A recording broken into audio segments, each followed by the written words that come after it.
So guys, gagawa tayo ng cake. Dito na. Lagyan na natin ng mga icing yan.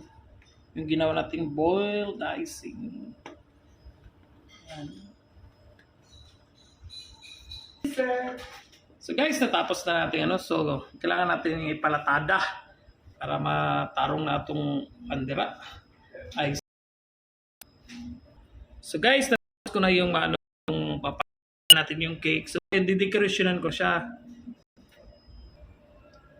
So ayan, lagyan natin ng simple lang.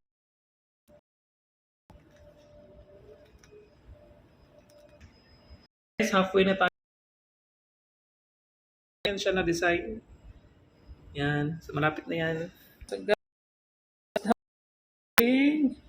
birthday, simple birthday cake. Yan, the chiffon cake yung gamit ko niyan. So yan, simple lang.